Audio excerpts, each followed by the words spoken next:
Welcome back to another episode of The AIM Show. This podcast is going to be for the ones who want to grow in business, their faith, their life, but often find themselves stuck, not because we don't know what to do, but because we don't do the thing that we know we should do. This podcast episode is going to be especially for the ones of us who are battling with procrastination and feeling stuck in our lives. I'm going to be honest with you. This podcast is going to be very personal because I've struggled with procrastination in my life.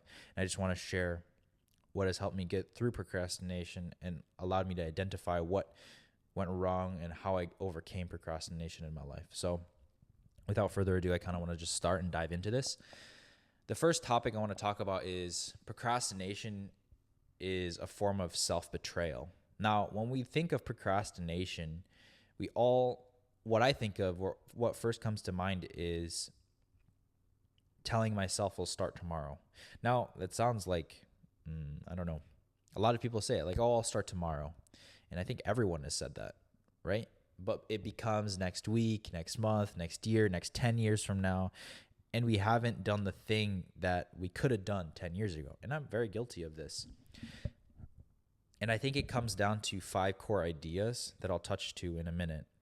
We have to understand that procrastination is a form of self-betrayal in the sense that when I say I'll start tomorrow, in reality, you're just prolonging the time between when you want to do something to when you actually do it. And the longer that period is, the more likely you're going to procrastinate, because you're just creating a more likelihood of you deciding or doubting yourself or coming up with more excuses or coming up with more justifications with why that might not be the right move or right business model or right opportunity.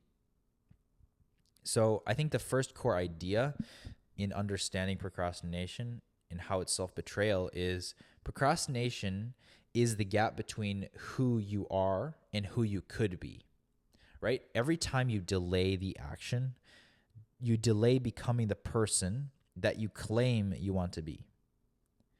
So when I, for example, want to become super healthy, but then I eat junk food, I'm delaying action into the person that I claim I want to be, right? If I want to be a healthy individual, but I don't act upon that and eat healthy food, then I'm procrastinating myself to become a healthy version of myself. Now, I think everyone's has had times where this has happened to them, where you delay the action that you know you should be doing. Like you say you start tomorrow, but you never really do. And I think that that's because it comes from an emotional place, not a logical place. It's not really laziness, but it's more so fear of rejection, fear of success even, and fear of judgment, fear of others' opinions. And you have to understand that procrastination sometimes dwells in that, because we're like, oh, well, I want to start this YouTube channel or I want to start this podcast, but I really don't because I fear the opinion of others, or I really don't because I fear what happens if I get 1 million followers and I have to start protecting different things in different ways, or what happens if this fear or success gets to my head. There's a bunch of different fears that might happen in your brain, which all lead to procrastination. And you have to understand this. And I think it also robs you of your trust with yourself, because you have to understand that if you don't trust yourself, who else can you trust? You have to be able to stack consistent wins, right? Like if I say I'll do something to myself in private, but then I don't do it, then you lose that trust with yourself and it becomes harder to do those things that you know you should be doing. In Proverbs 25:28, it says, "A man without self-control is like a city broken into and left without walls." And I think that it just illustrates it beautifully. You have to have self-control in knowing that most likely the thing that you're avoiding the most is the thing that you should be doing. And I think it's also a form of quiet addiction. Now, this is part 4. I've kind of zoomed through these, but it's a form of quiet addiction and comfort.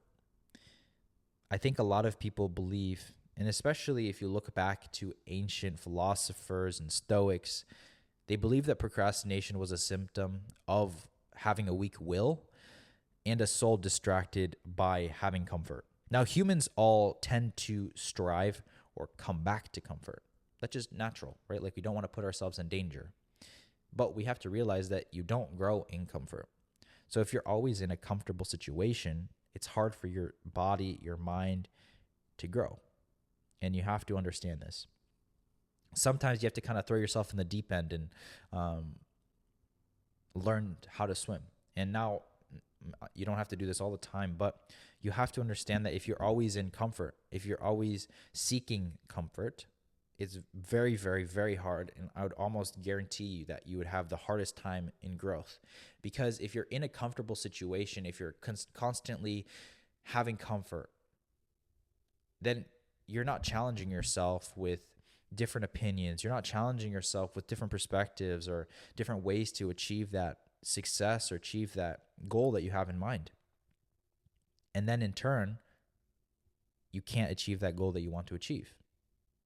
So you have to understand that comfort is a very, very powerful addiction that a lot of people have fallen to. And especially in this modern world, we have such convenience that people didn't have 100 years ago. We have Uber, we have Uber Eats, we have DoorDash. We can just push a button and it gets delivered to our house. I mean, we can watch TV in the comfort of our homes on a couch or in a bed, and it makes it super hard for us to push past comfort and decide to take action and to take responsibility for our lives. But that's extremely important. We have to deny ourselves. We have to hold our cross. We have to carry our own crosses, and we have to understand that if we want comfort, it's just not going to lead to the life that we should be living. And we have to understand that that isn't the way that we should be living. I think the fifth idea is you're not lazy. You're just misaligned with what you should be doing. The pain of misalignment is usually louder than any productivity hack that you see on the internet. A lot of times you're misaligned with your vision, your purpose. You might be misaligned with God, and you search the internet for every single productivity hack they can find online. 10-step morning routine. How can I be productive in 1 hour? How can I add $10,000 a month to my business? And it's just constantly, how can I have this hack? How can I get this shortcut? How can I get this short dopamine hit so that I can continue going on? And now I'm not saying that you can't have small wins, but what I am saying is if you're trying to constantly seek for a shortcut in life, you're never going to find, and you're never going to seek, and you're never going to come to the conclusion of having a very successful life, because you're constantly seeking, you're constantly jumping ship to ship, constantly moving from opportunity to opportunity and never staying through the pain before the success. And that's extremely important. Now, I kind of want to move on from the 5 core ideas of self-procrastination and self-betrayal to more of a creative aspect, in my belief that creative blocks are often spiritual, and how that is. I used to think that spiritual blocks and creative or writer's blocks was about time or mood, but I think I know and I realize that it's a lot deeper than that. So I kind of want to get into that. Blocked creativity is a blocked heart. Now, what do I mean by this? In Ecclesiastes 11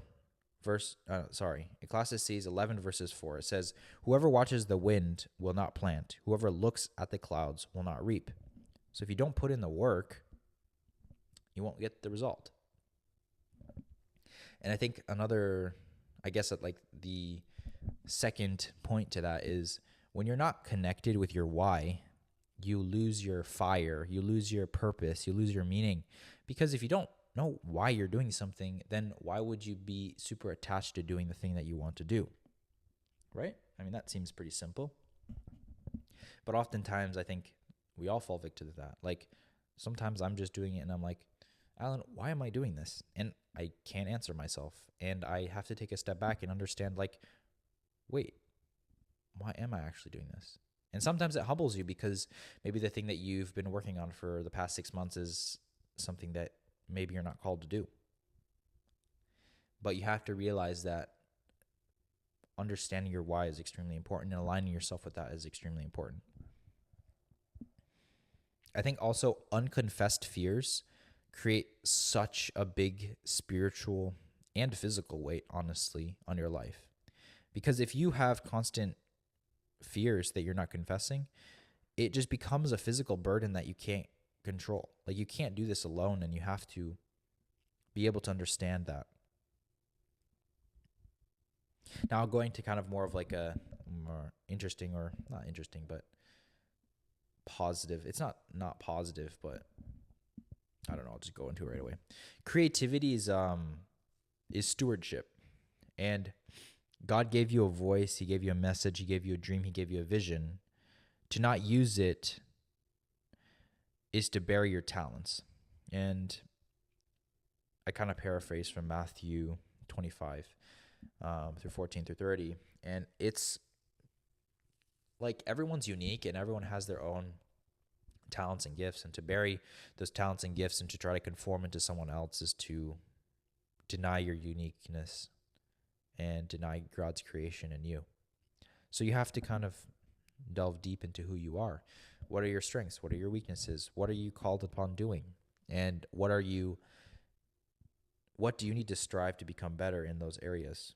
Because that's where you actually grow, and that's where you can pray to God and ask him, is this the right path that I'm going down? And finally, perfectionism is procrastination wearing a suit.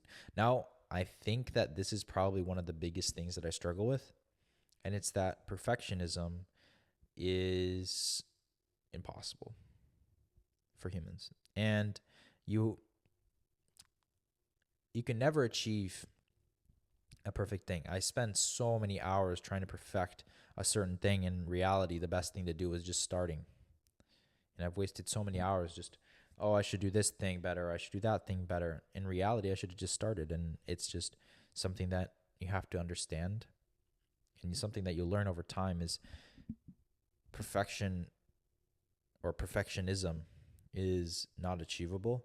And the pursuit of doing the things that best you can, but learning how to and when to move on and continue growing is extremely important. I think you're not blocked. You're not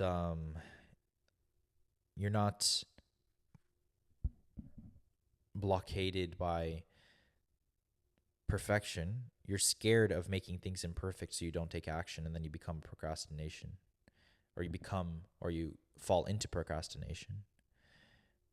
And you have to be able to push past that procrastination block by understanding that you're not going to be perfect. Marcus Aurelius says, the impediment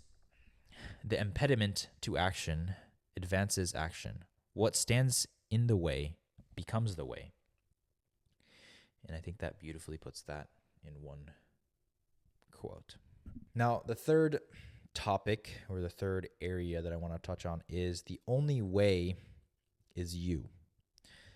Now, I want to talk about something kind of personal, and I've held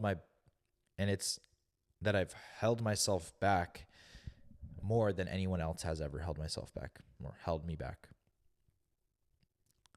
And I think it comes from a place that I wanted to get to, and I also have 5 points on this section, and I want to delve deeply because this is very, very important.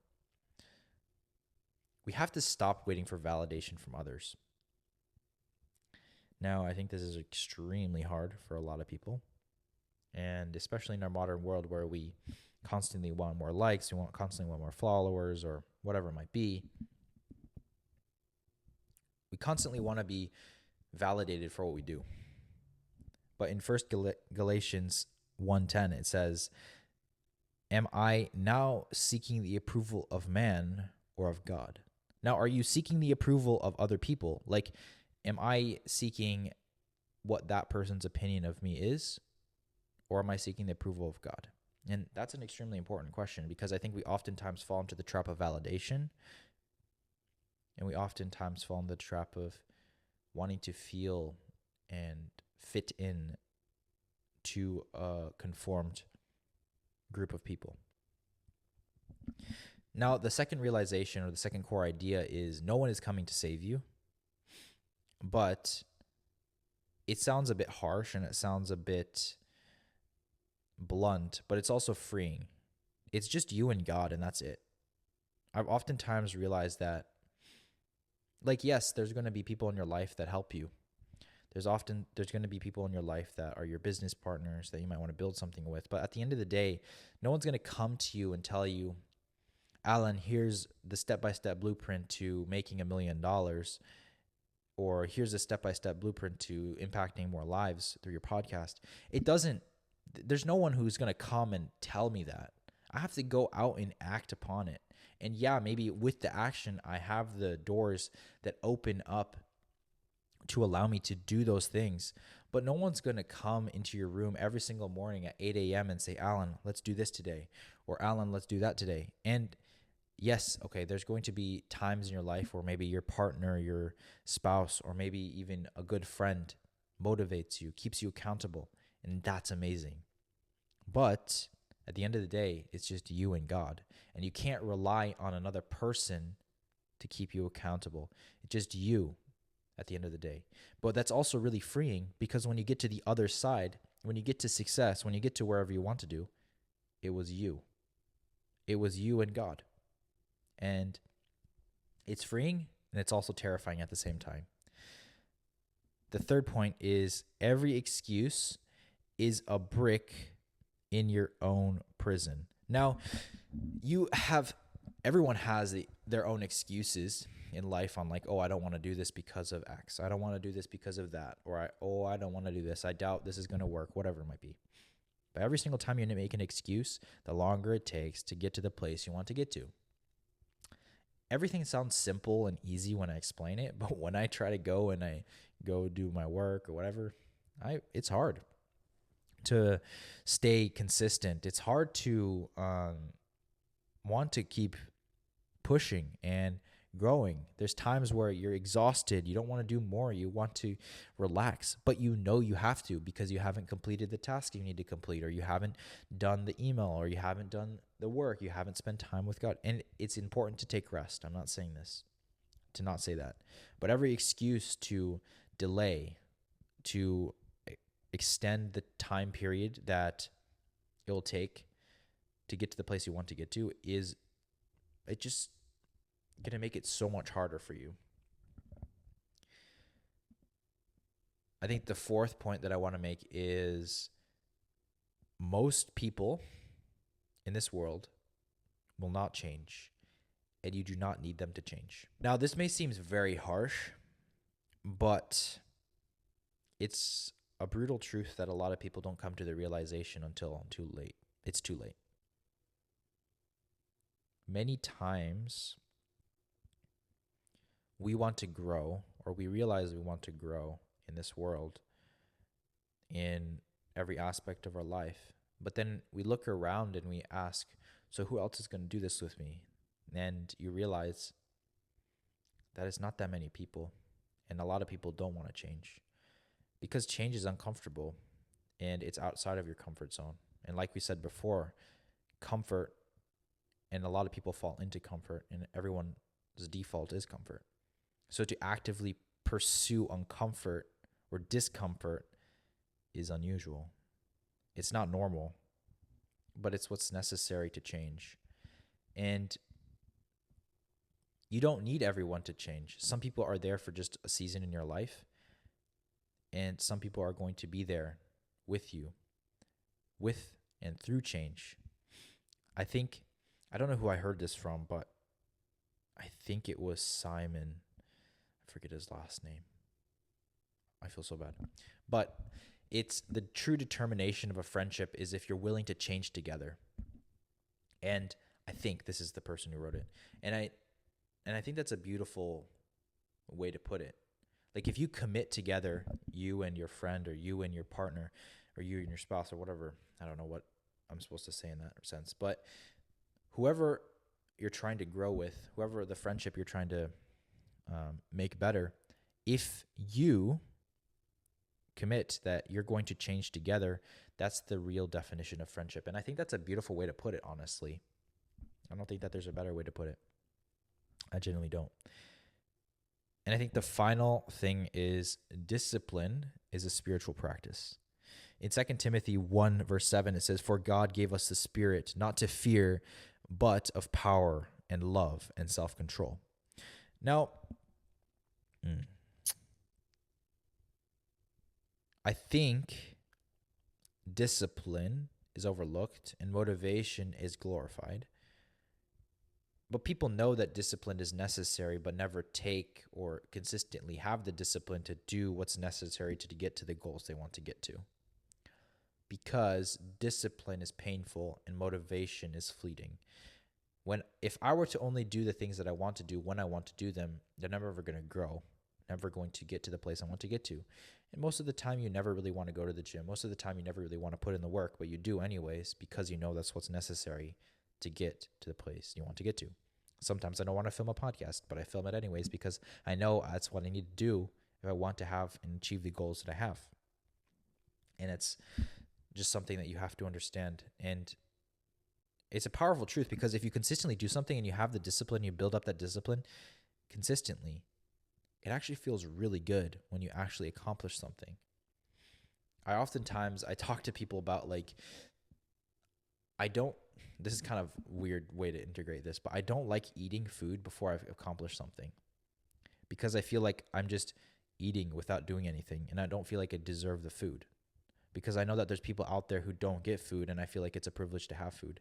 And for me to not do anything in order to achieve that food feels like I'm just being a privileged person who doesn't respect food. And now that's a really outlandish perspective that not many people have, but I feel like I have to kind of earn my food.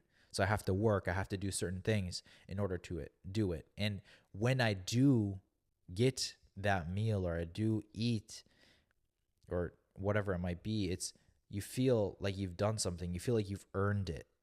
And it makes you feel like you've accomplished something. And that's long dopamine and short dopamine. I could get into a whole podcast about that. But when you have dopamine before you have any mode of effort, it's very bad for your brain. But when you have dopamine after you've done and put in a lot of effort, it's actually very good for your brain. And it makes it easy. That's why scrolling on social media is bad, but doing a really physically hard workout and then feeling accomplished after is very good for your body. Now,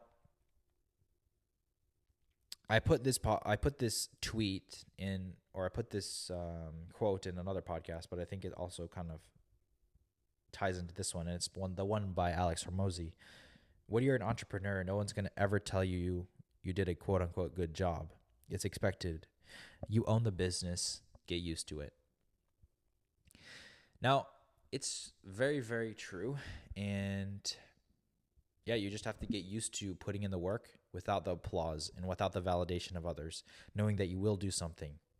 And starting a business, starting anything is a risk, is terrifying in a way. But it's also very liberating and freeing. And there's a balance that's in there that's beautiful that life provides us. Now, I also want to talk about the next part of the podcast, which is practical ways of breaking free of the cycle of procrastination. So let's get into it. I want to break down what you can actually do today so that you can have a better today, I guess. That didn't really make sense, but that's basically what I say. 5 actions that you can take today that will have a big impact. Start with one small promise that you can keep and keep it. Like recording that one voice note. No pressure, nothing. Just speak to it. Maybe you have an idea dump that you want to put in. Maybe you are a videographer that wants to shoot weddings and you have been procrastinating starting your portfolio, but now you want to. Idea dump into your notes. This is the best way that I found to get everything out, and I feel to start the flow of productivity to go. Talk, speak, write. If you don't like talking, write. I just find it easier to talk, so I like talking to notes. I like talking to different things. There's an app by Ali Abdaal that's called VoicePal, which is very, very nice. You can talk and it asks you questions, and I won't get into it that deeply, but you have to understand, if you keep one small promise with yourself, you build a level of trust with yourself. It connects with before a lack of self-trust. Now you're gaining that self-trust. When you take one small win or one small promise that you keep, you build that self-trust. And now over time, you can keep smaller promises and you stack those small wins. And eventually you have an undeniable stack of self-proof that you are who you say you are. Now, I just stole that from a podcast that I listened to. It just because it came to my brain, and I'm not taking credit for it. I listened to it on the Modern Wisdom podcast, but I don't know who said it. I think it was Alex Armosi. I like him a lot. The second one is time block creativity like it's a business meeting. Creativity is extremely important to protect, and I like doing creative things in the morning. Now, everyone's different. Some people are very creative in the afternoon. Some people are creative in the morning, but protect that time, because when you're creative, a lot of ideas flow, a lot of different things come. In the mornings, I like filming my podcast. This is the morning right now. I like doing creative things. I like designing. I like doing portfolio work. I used to do portfolio work all the time. I do that in the morning. I want to do administrative work and meetings. I do that in the afternoon, because personally, my energy is spiked in the morning and it kind of naturally gradually goes down, and then I have a little bit more energy in the afternoon.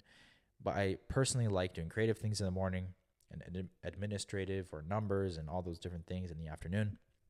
Whatever works for you, but time block it and make sure you protect that time like it's like you're in an executive meeting and you're talking to the most important person that you've ever talked to.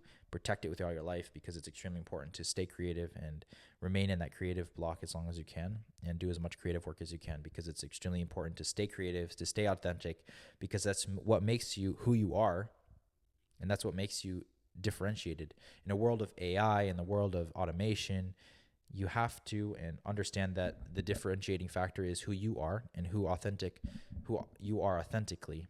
And if you just become a replica of someone else, you're going to be replaced. And everyone's unique. Everyone's created in God's image.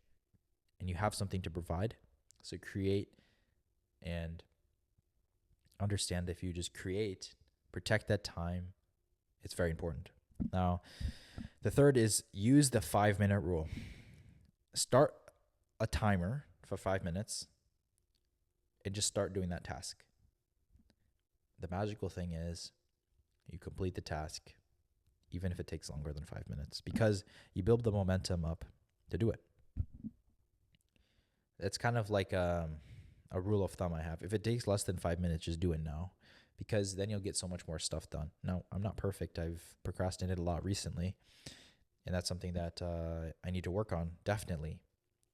However, being able to do something right away, 5 minutes, and then you actually complete that thing, you get loads and heaps of stuff more done quicker.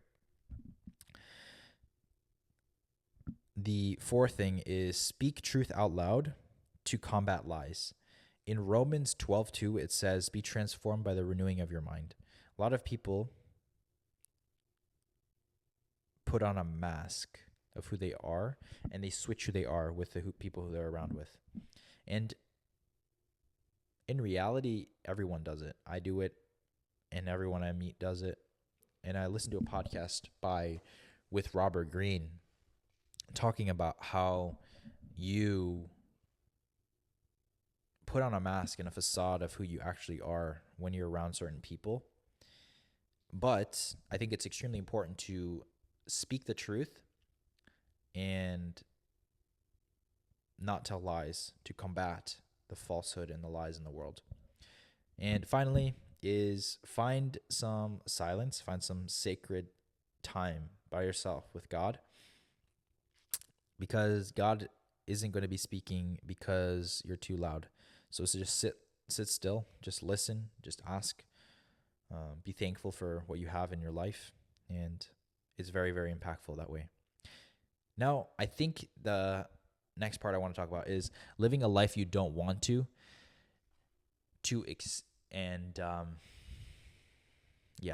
So you are living a life you don't want to, so you fall into procrastination. Ultimately, I think procrastination is a symptom of a life that we don't want to live. And oftentimes we fall into traps and procrastination because we're living a life that we don't really enjoy or feel like you're called to do.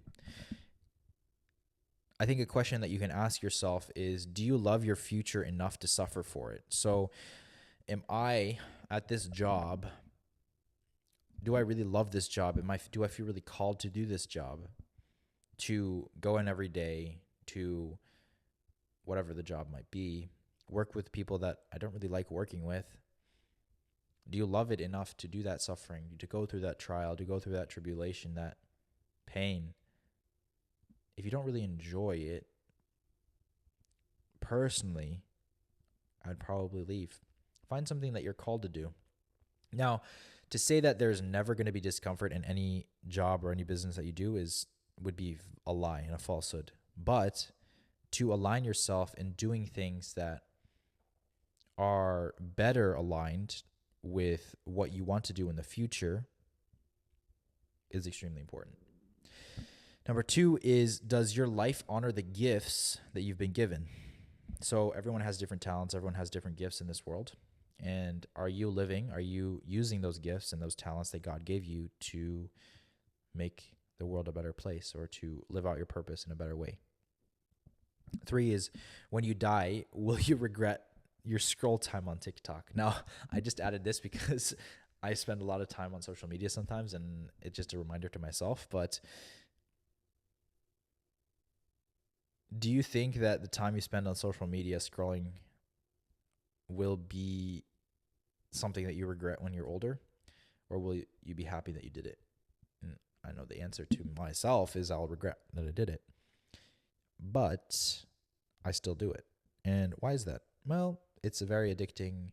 It's very easy to get into a rabbit hole of just scrolling for an hour. Well, not an hour, that's a long time, but 10 minutes, 20 minutes, whatever it might be. And maybe it does go to an hour for some people.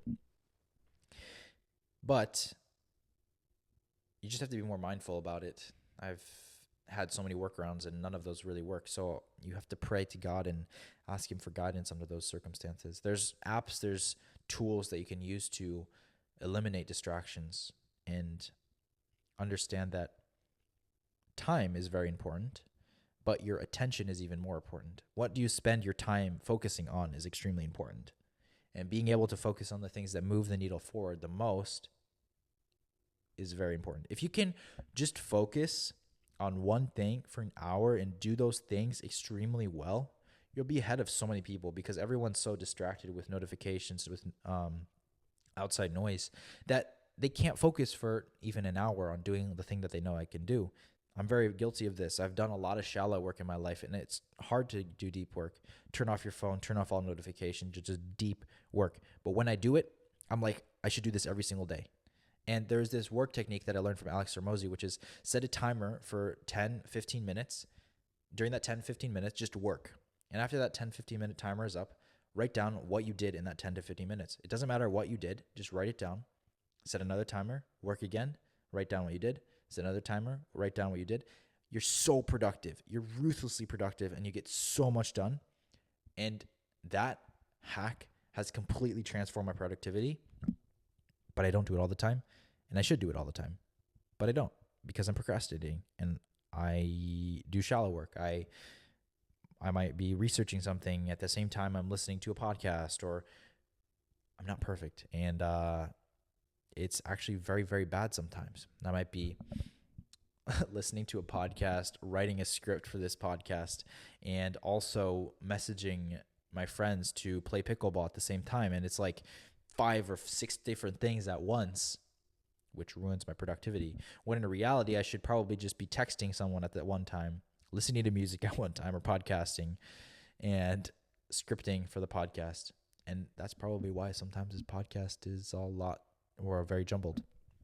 It makes sense sometimes.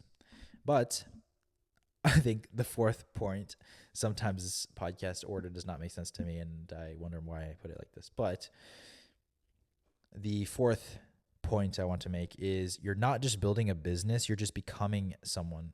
And a lot of people on social media are like, oh, you should build this business. or that business or whatever, it's not the business that you're building that's interesting. It's the person that you become when you build that business that's interesting, because you learn the skills, you learn the lifestyle, you learn the risks, whatever it might be.